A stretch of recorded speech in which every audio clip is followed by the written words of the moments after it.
Selamat datang teman-teman pencari ilmu, selamat berjumpa kembali di channel kami, di mana pada kesempatan ini saya akan berbagi kembali kepada teman-teman mengenai tentang bagaimana cara kita untuk memaksimalkan pengaturan yang ada di Bandicam. Karena di video sebelumnya saya sudah membuat tutorial mengenai tentang cara untuk menginstal aplikasi Bandicam dan bagaimana cara untuk menghilangkan watermark dari Bandicam. Sehingga pada tutorial kali ini saya akan melanjutkan tutorial sebelumnya mengenai tentang cara untuk memaksimalkan fitur-fitur yang ada di Bandicam. Nah, untuk tutorialnya silahkan teman-teman menonton video ini sampai selesai agar teman-teman bisa mengetahui tentang bagaimana cara kita untuk merekam layar laptop menggunakan Bandicam secara maksimal, dan bagaimana cara untuk memaksimalkan suara dari hasil rekaman dari Bandicam tersebut, serta memaksimalkan fitur-fitur lainnya khususnya dalam perekaman layar pada Bandicam untuk membuat video tutorial. Nah, kita langsung saja ke tutorialnya. Sini kita masuk ke aplikasi Bandicamnya. Untuk tampilan awal dari aplikasi Bandicam itu dia seperti ini. Nah, di sini saya akan jelaskan dulu untuk fitur awal pada Bandicam ini. Kita mulai dari sebelah kanan. Ini berfungsi untuk pengambilan gambar. Misalkan teman-teman mau melakukan screen pada layar laptop teman-teman seperti ini. Untuk yang kedua adalah berfungsi untuk melakukan rekaman layar pada komputer ataupun laptop teman-teman. Yang ketiga ini adalah untuk menjeda pada perekaman yang dilakukan ketika merekam layar komputer ataupun laptop. Nah, yang ini adalah untuk menampilkan teks pada saat kita merekam layar komputer ataupun laptop kita. Misalkan teman-teman mau menambahkan teks, jangan lupa like, subscribe channel saya. Nah, ini kita akan memanfaatkan fitur yang keempat ini. Nah, untuk yang kelima ini adalah untuk menampilkan kursor pada saat kita melakukan perekaman. Yang selanjutnya adalah untuk melakukan pengaturan terhadap mikrofon yang akan kita gunakan pada saat perekaman. Yang selanjutnya adalah untuk menampilkan gambar pada saat kita melakukan perekaman. Selanjutnya adalah untuk menyambungkan alat ataupun perangkat-perangkat. Misalkan teman-teman menambahkan perangkat pada komputer ataupun laptop teman-teman, yaitu kamera tambahan pada komputer ataupun laptop. Nah, selanjutnya adalah untuk perekaman game. Misalkan teman-teman ingin melakukan live streaming tentang tata cara bermain game ataupun trik-trik dalam bermain game. Fitur selanjutnya adalah bagaimana cara kita untuk merekam layar laptop ataupun komputer. Kita gunakan fitur yang terakhir ini. Selanjutnya kita ke bagian bawah ini. Ini adalah tempat penyimpanan ketika kita sudah melakukan perekaman. Nah, ini juga bisa kita ubah seperti ini. Kita klik buka, terus kita menuju ke tempat penyimpanan dari laptop kita ataupun komputer kita. Misalkan teman-teman mau simpan di misalkan, nah di sini ada Bandicam, saya mau simpan di sini. Oke. Nah, di sini ada jendela Bandicam, terus ada shootcam Bandicam. Ini jarang kita gunakan. Nah, ini untuk fitur-fitur lanjutannya. Kita skip saja untuk fitur ini. Kita masuk ke bagian beranda. Ketika teman-teman ingin melakukan perekaman terhadap layar dari laptop ataupun komputer teman-teman itu, silahkan klik bagian awal ataupun di sini kita bisa klik bagian rekam layar. Terus di sini kita akan dihadapkan beberapa fitur. Yang pertama itu adalah mode rekaman seperti ini, yaitu fungsi dari mode rekaman ini adalah ketika kita ingin merekam bagian layar laptop teman-teman di bagian tertentu. Jadi ini tidak merekam secara keseluruhan dari layar laptop teman-teman, dia hanya merekam bagian tertentu saja. Terus yang kedua ini adalah kita akan merekam secara keseluruhan dari layar laptop ataupun komputer teman-teman. Biasanya ketika saya ingin membuat sebuah video tutorial, saya menggunakan fitur yang ini karena saya akan merekam secara keseluruhan dari layar laptop saya. Yang ketiga, untuk bagian ini berfungsi untuk merekam bagian di mana kita arahkan kursor kita. Nah, seperti ini. Jadi seperti itu. Nah, untuk fitur yang kedua ini yaitu fitur game dan HDMI. Ini akan saya buatkan video tutorial selanjutnya. Yang kedua, video. Nah, untuk video ini adalah hasil dari rekaman kita. Dia akan tampil di bagian video ini. Nah, gambar. Untuk gambar ini dia akan menampilkan hasil dari screen gambar yang kita lakukan. Misalkan ketika kita menggunakan fitur ini, maka dia akan menyimpan filenya di bagian gambar. Nah, untuk selanjutnya adalah kita masuk ke pengaturan umum. Fungsi dari pengaturan umum disinilah tempat kita untuk mengatur fitur-fitur yang ada di Bandicam. Misalkan ini untuk tempat penyimpanan. Terus di sini ada jendela Bandicam, ini kita skip saja. Terus di sini juga ada untuk menjadwalkan ketika teman-teman mau menjadwalkan rekamannya. Terus di sini ada untuk pengaturan rekam otomatis. Nah, ini adalah fitur tambahannya. Namun yang secara umum kita gunakan adalah tempat penyimpanan ini. Langkah selanjutnya adalah kita masuk ke video. Untuk bagian video ini kita akan dihadapkan beberapa fitur di sini. Yang pertama adalah untuk tombol rekam. Ketika teman-teman ingin melakukan perekaman terhadap aplikasi Bandicam teman-teman itu bisa menggunakan tombol F12 pada keyboard laptop ataupun PC teman-teman. Terus selanjutnya yaitu tombol jeda. Ketika teman-teman ingin berhenti untuk merekam, bisa menggunakan tombol Shift plus F12 pada laptop ataupun PC teman-teman. Nah, selanjutnya untuk menampilkan kursor tikus. Jadi fitur selanjutnya ini adalah ketika kita melakukan rekaman pada layar laptop ataupun PC teman-teman itu, maka dia akan tampil kursor pada rekaman yang kita lakukan. Tapi ketika teman-teman tidak menceklis pada bagian ini, maka ketika teman-teman melakukan proses perekaman pada Bandicam ini, maka dia tidak tampil kursor pada hasil rekaman tersebut. Jadi usahakan sebelum teman-teman melakukan perekaman itu aktifkan tampilan kursor tikus. Di sini teman-teman silahkan checklist.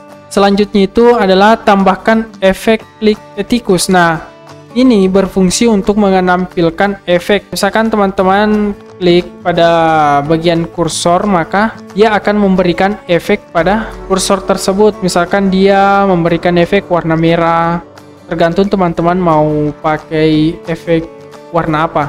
Terus yang berikutnya adalah tambahkan overlay kamera web. Nah, ini berfungsi untuk menambahkan kamera. Misalkan teman-teman melakukan perekaman, maka dia akan menampilkan kamera pada rekaman tersebut. Sebelum teman-teman melakukan perekaman, pastikan untuk menceklis semua bagian-bagian yang ada di sini sehingga bisa memaksimalkan fitur-fitur yang ada di Bandicam tersebut. Langkah selanjutnya, di sini ada format. Nah, di sini bisa kita melakukan setelan atau pengaturan. Nah, di sini kita masuk ke pengaturannya. Di sini bisa teman-teman pilih untuk format videonya, dia menggunakan AVI ataupun MP4. Terus di sini juga ada ukuran penuh, setengah, lebar, tinggi. Di sini bisa teman-teman pilih, tergantung dari teman-teman mau pakai ukuran penuh ataupun setengah dari layar, terus lebar, tergantung dari teman-teman. Nah, di sini ada kualitas. Misalkan mau teman-teman 1920 kali 1200. Tergantung dari teman-teman. Di sini saya pakai ukuran penuh saja. Ketika saya merekam itu dia merekam keseluruhan. Nah, di sini juga ada FPS-nya. Tergantung dari teman-teman mau pakai apa. Jadi di sini bisa teman-teman atur sesuai keinginan teman-teman. Biasanya saya gunakan ketika ingin membuat video tutorial, saya gunakan itu MP4. Dan untuk yang ini saya sesuaikan saja seperti ini. Terus kita oke. Nah, ketika teman-teman mau mengatur, silakan atur di bagian ini. Terus kita oke. Nah, langkah selanjutnya adalah kita masuk ke pengaturannya. Nah, disinilah tempat kita untuk mengatur fitur-fitur yang ada di Bandicam. Nah, misalkan suara. Ketika kita baru membuka Bandicam, maka untuk rekam suara ini biasanya tidak terchecklist. Agar suara tampil pada saat kita merekam suara itu, videonya akan tampil suara kita, maka di sini kita akan checklist rekam suara agar terdapat suara pada video tersebut. Di Di sini juga terdapat simpan rekaman suara ketika merekam. Nah, fungsinya ini ketika teman-teman menceklis, maka dia akan terpisah antara video dan suara. Tapi ketika teman-teman tidak menceklis, maka dia akan menyatu antara video dan suara teman-teman.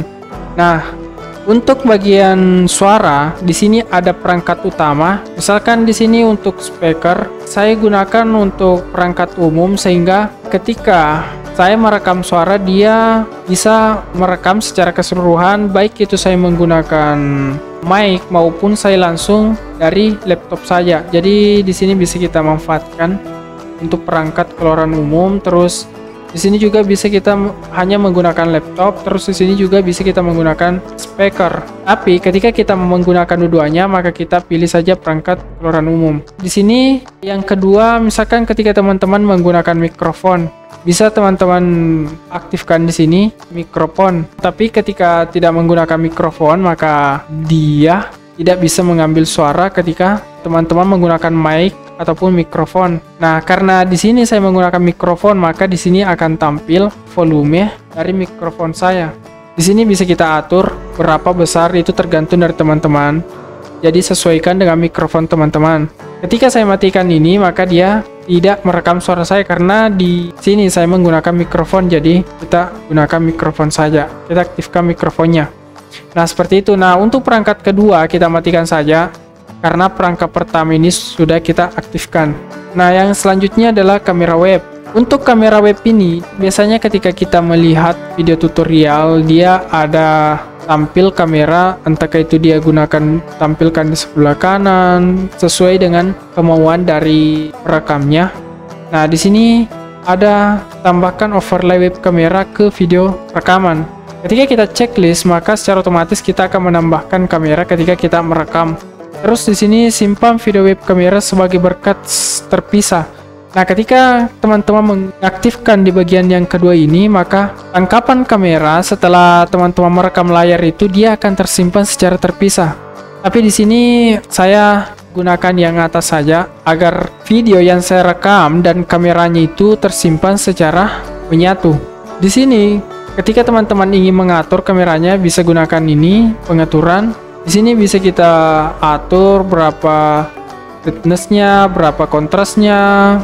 Gamma di sini tergantung dari teman-teman mau pilih yang berapa. Ini bisa teman-teman ngatur. Terus di sini mau 50 Hz, di sini mau 60 Hz.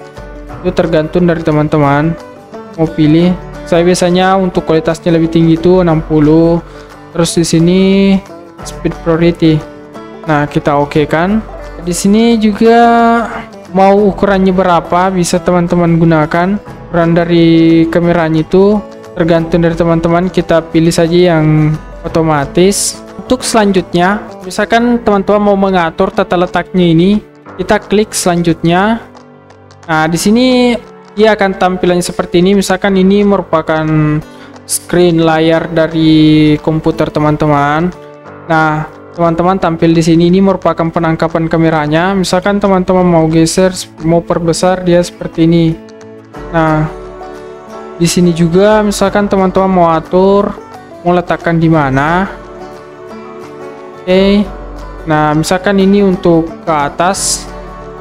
Jadi ini berfungsi untuk mengatur tata letak dari tampilan kamera kita ketika merekam layar. Nah, di sini dia bisa juga atur di sini. Ketika tidak menggunakan ini bisa juga diatur melalui bagian ini. Ini sebelah pojok kanan atas, terus ini. Nah, bisa teman-teman atur. Nah, untuk ini dia ke tengah. Jadi bisa teman-teman ngatur ya. Di sini fungsinya ini untuk menghilangkan latar belakang. Ketika teman-teman menggunakan satu warna di latar itu, bisa teman-teman atur ini mau menampilkan latarnya atau mau menghilangkan latarnya. Itu bisa teman-teman gunakan. Tapi ini saya tidak bisa gunakan karena latar saya itu bercampur dan tampilan dari kamera itu agak gelap. Jadi itu tidak bisa kita atur. Nah, kita okekan saja di sini. Terus ini juga kita okekan. Ketika sudah dikonfigurasi, kita lanjut ke bagian selanjutnya yaitu T-Tikus. Nah, fungsinya ini yang tikus ini yaitu dia khusus untuk kursor. Jadi ketika teman-teman itu melakukan perekaman, maka dia akan menampilkan kursor dari laptop ataupun PC teman-teman. Nah, di sini ada tampilkan kursor tikus. Ketika teman-teman tidak mencentang bagian tampilkan kursor, maka kursor teman-teman pada saat merekam layar itu tidak akan tampil. Nah, di sini bisa teman-teman ngatur kursornya, dia besarnya berapa. Di sini maksimal 300. Jadi untuk 300 itu dia sudah terlalu besar, jadi kita pakai yang 100 saja. Nah, di sini tambahkan efek klik. Jadi ketika kita klik kursornya, maka dia akan tampil warna di bagian kita klik. Di sini bisa kita atur warnanya, misalkan mau warna apa. Misalkan ini warna merah. Nah, kita okekan. Nah, di sini ada untuk kita klik kiri, maka dia akan warna merah. Ketika kita klik kanan, maka dia warna biru. Jadi seperti itu. Nah, di sini ada tambahkan efek sorotan. Nah, misalkan ketika kita checklist di bagian ini, maka dia akan memberi warna pada kursor teman-teman. Jadi dia ada warna bulat di bagian kursor teman-teman, sehingga dia lebih memperjelas kemana arah kursor teman-teman ketika membuat video tutorial. Di sini bisa kita maksimalkan warna efek dari kursor tersebut itu 300. Nah, kita kasih saja yang 150. Itu sudah cukup agar tidak terlihat besar, karena ketika efek dari kursor tersebut terlalu besar, maka itu akan mengganggu dari tampilan video yang kita buat. Di sini juga ada putar suara klik tikus saat merekam. Nah, ketika kita mau memberikan efek suara, misalkan ketika teman-teman klik, maka dia akan memberikan efek suara setiap kita klik kursor dari laptop ataupun PC teman-teman. Setelah selesai kita setting di sini, kita lanjut ke bagian logo. Nah, di sini fungsinya adalah untuk menampilkan logo ketika kita melakukan perekaman. Nah, misalkan teman-teman mau tampilkan logo subscribe, itu bisa teman-teman lakukan di sini. Nah, misalkan teman-teman mau masukkan logo subscribe ya. Kita coba masukkan untuk logo subscribe. Buka. Nah, di sini bisa kita masukkan logo subscribe. Nah, untuk transparansi bisa kita atur mau kasih berapa, terus letaknya di mana, apakah di pojok kiri atas atau pojok kanan bawah. Itu tergantung teman-teman mau kasih berapa. Terus di sini ada batasnya, misalkan mau kasih 1, di sini juga 1. Itu bisa teman-teman atur di sini. Setelah itu kita menuju ke teks. Nah, fungsi teksnya ini ketika kita aktifkan, maka bisa kita tambahkan sebuah teks ketika kita melakukan perekaman. Misalkan kita melakukan perekaman untuk video tutorial untuk kita upload di YouTube, maka bisa kita tambahkan misalkan jangan lupa like dan subscribe. Nah, misalkan teman-teman mau atur untuk fontnya, bisa teman-teman atur di sini mau pakai font apa. Sini bisa kita pilih banyak font. Nah, misalkan ini kita pakai, terus gaya font dia tebal atau serong, misalkan kita ambil yang serong saja, terus ukurannya itu 11. Nah, setelah itu kita okekan, maka dia akan tampil seperti ini. Di sini bisa teman-teman pilih apakah dia rata kiri ataupun rata tengah ataupun rata kanan. Di sini juga untuk rata kiri kanan, kalau misalkan teman-teman mau, misalkan seperti ini dia tampilnya di tengah. Terus ini untuk kiri, terus ini untuk kanan, terus ini untuk rata kiri kanan. Nah, ini untuk tengah bawah. Nah, ini untuk bagian bawah ini. Ini yang di atas, ini yang di bawah, ini yang di tengah. Nah, seperti itu. Nah, untuk warnanya kita pilih, misalkan teman-teman mau kasih warna apa. Misalkan ini kita kasih yang warna merah. Oke, untuk warnain. Terus ini untuk batasnya, misalkan saya kasih warna hitam. Oke, maka dia akan punya garis luar warna hitam. Terus ini untuk bayangan ya, bayangannya itu kita pilih yang ini saja. Terus oke. Nah dia seperti itu, misalkan kita atur di sini batasnya, terus ukurannya bisa teman-teman atur juga di sini. Terus apakah teman-teman mau kasih jelas? Nah ini untuk di bagian tulisan, terus kita oke. Nah di sini ada opsi ini untuk fitur lanjutannya. Di sini kalau untuk prioritas rekaman tinggi, terus putar efek suara saat pemutaran atau berhenti. Nah di sini ada untuk fitur lanjutan, tapi ini jarang untuk kita gunakan. Yang selalu kita gunakan itu sampai yang teks, mulai dari suara, kamera, tikus, logo, terus teks. Nah setelah itu kita oke. Maka langkah selanjutnya adalah di bagian gambar. Nah di sini untuk bagian gambar dia mirip untuk pengaturannya itu dengan pengaturan yang ada di video. Yang beda itu di sini ada tombol untuk mengambil gambar, gunakan F11. Terus ulangi gambar. Misalkan teman-teman mau mengulangi gambar itu dia 1,0 detik. Nah, di sini bisa teman-teman atur dia durasinya berapa baru dia ulangi gambar. Terus di sini juga ada tampilkan kursor tikus seperti yang kita atur tadi di bagian pengaturan video. Nah, tambahkan overlay logo. Misalkan teman-teman mau tambahkan logo, terus hidupkan suara ranah. Nah, ini untuk suaranya. Nah, untuk mengaturnya dia seperti ini. Untuk mengatur logo, dia logonya mau diletakkan di mana. Oke, seperti itu. Terus di sini ada formatnya. Untuk format gambarnya mau pakai format BMP, PNG, JPG, JPG normal, JPG kualitas tinggi, JPG kualitas custom. Nah, biasanya saya pilih JPG kualitas tinggi agar kualitas dari gambarnya tersebut bagus. Nah, di sini ada tentang. Nah, ini merupakan informasi dari Bandicam-nya. Dia menggunakan Bandicam 5.1.1.193.7. Nah, dia hak cipta 2009 sampai 2021 Bandicam ini untuk versi terbaru ya. Terus di sini ada cek mutakhiran. Nah, informasi lisensi. Nah, ini untuk lisensinya. Jadi ketika kita menginstal Bandicam-nya itu sebelum kita aktivasi, ketika kita merekam itu dia akan tampil di bagian atas ini adalah tulisan Bandicam. Ada tampilan watermark di bagian atas video ini. Untuk tampilan watermarknya itu tertulis Bandicam. Nah, untuk cara menghilangkannya silahkan teman-teman tonton video saya sebelumnya mengenai tentang cara menginstal Bandicam dan menghilangkan watermarknya. Jadi seperti itu. Untuk tutorial kali ini cukup sampai di sini. Nah, buat teman-teman semua yang baru bergabung di channel ini dan menganggap bahwa channel ini memberikan manfaat kepada teman-teman, silahkan dukung selalu channel ini dengan cara mengklik tombol subscribe, like, dan share video ini ke sosial media teman-teman agar kita bisa saling berbagi, karena ilmu yang kita bagikan itu tidak akan mengurangi keilmuan kita. Jadi, sampai jumpa di video tutorial berikutnya.